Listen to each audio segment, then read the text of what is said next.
What is your name, what are your pronouns, and what are you going to talk about today?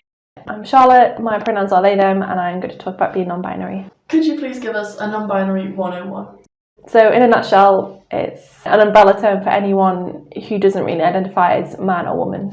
Could you please give us a brief description of what being non-binary means to you? So being non-binary for me is very individual. It's not all that I am or everything that I base my personality on. And because I didn't discover that it was an option until so late on, I kind of developed, other things first, sexuality, like I'm a student, someone's partner, all these other things that I enjoy. And then it was just kind of like the final piece of who I was and my identity. So for me, it's very personal. It's not too big of a thing, I guess. How do you like to express your identity of being non-binary? I don't know if keeping my hair short counts. In terms of how I dress, I don't really express any particular way. Like some days it'll be this, and some days I'll, wear a V-cut top or something, skirt, but it's very fluid. I don't base everything in my expression on being non-binary. How did being non-binary affect you growing up? It didn't really affect my growing up years. I didn't know it was a thing until I was, about 18 when I came to university and I learned about all these new identities. And then I could figure out that was me. But in terms of growing up, it was rather just there's a little bit not quite there. And then, I left it because I didn't figure out what that was. I didn't know it was an option. Came back to it later and so no, not really. Have you felt marginalised or stereotyped due to being non-binary? With the people around me, I feel like I've gotten very lucky, so I have not been marginalised or stereotyped in any way. Maybe a couple of odd looks from tutors, but mainly because it's a new concept rather than, disagreement about it. So has any stereotyping or marginalisation happened at the university, or have you felt quite accepted? No, overall I've been very accepted. I found that the university and the men's school that I'm a part of are very inclusive. So for example, we got an email at the start of the year, just from admin saying, update, is this your address? Is this your mobile number? Is this your email?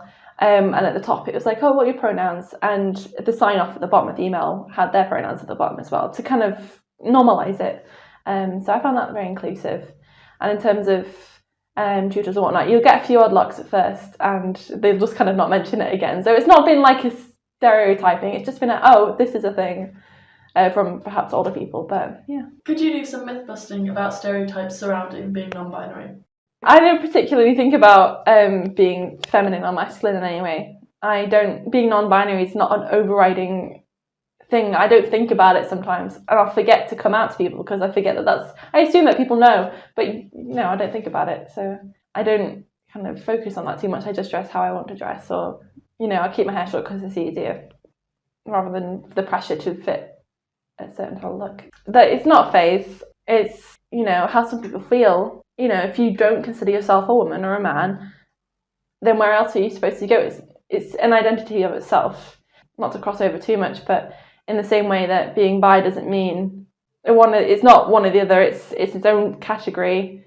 The analogy I think I saw once was purple is not just half red or half blue, it's its own colour. So it's kind of what I think I apply to non-binary. It's its own thing. It's not just one or half of the other. Okay. Are there any stereotypes that maybe are true for you? I did find that I jumped around in style a lot, for years and years, from the age of 15, changing my hair all the time, different colours, different lengths, fringe, not fringe, all these different kind of styles of clothes. And I think, initially it's is this just the new phase? I'm like, no, that was me figuring out that was the final bit that I was trying to get to. So how could the people around you and the university do better? Don't make assumptions. Ask questions if you're not sure. If it's a new concept to you completely, then, ask away. People aren't going to be offended if you say, why are these your pronouns? Or would you like to be dressed this way? Or it's not going to offend those people. Yeah, I think it kind of generates a more inclusive kind of language, and it kind of is saying to your students or the people you're sending the email to, this is okay, this is normal, and it's kind of a way of representation, if you will, because it's so lacking already for non-binary people. And to see pronouns just being tagged on, and it's a kind of a last thing. Yeah, I suppose the issues a lot of people face with stereotypes and not it's lack of education. So I do think that could help. A few years ago, before COVID, we had kind of an LGBT not conference, it was like a teaching day for medical students, basically saying don't assume who your patient's sleeping with or what they identify as, use neutral language and things like that. And it was very educational to us as students and to the medical staff that were present, and it's going to raise a new generation of people who think that way. And I think it's more inclusive and better overall. But if we can get that kind of as a wider kind of to everybody, here's what this is, here's how it works, and this is what you could be doing to be better. If you have any questions, ask away, because then once you're fully educated, you've got no excuses, really. How do you feel that the media represents non-binary people? It's very lacking. I think part of the problem is that I didn't know it was a thing until so late on in my life, and I can't help but think that if I did know that it was a thing, I could have figured it out sooner and saved myself a lot of confusion, or having that little piece missing that I thought. Saying that, there was I'm going to mention Grey's Anatomy because I'm a medical student.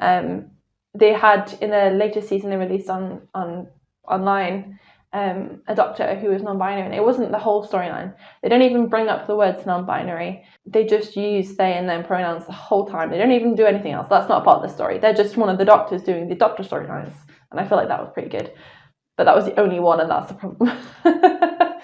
So it's helpful to have that representation, because I see myself, non-binary future doctor, looking at a non-binary doctor on TV. It's very fulfilling, I guess. But if you could kind of see what led up to that, it could help younger people figure that out themselves, I guess. Yeah, because it's so lacking, isn't it? Is there anything else you would like to say, or anything else you would like anyone to know about being non-binary?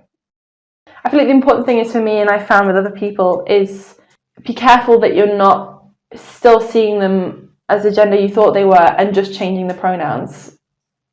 They are not a woman with they them pronouns. They are a non-binary person with they them pronouns, if that makes sense. So if you can start shifting your thinking that way, I think like everything else will follow quite naturally after that.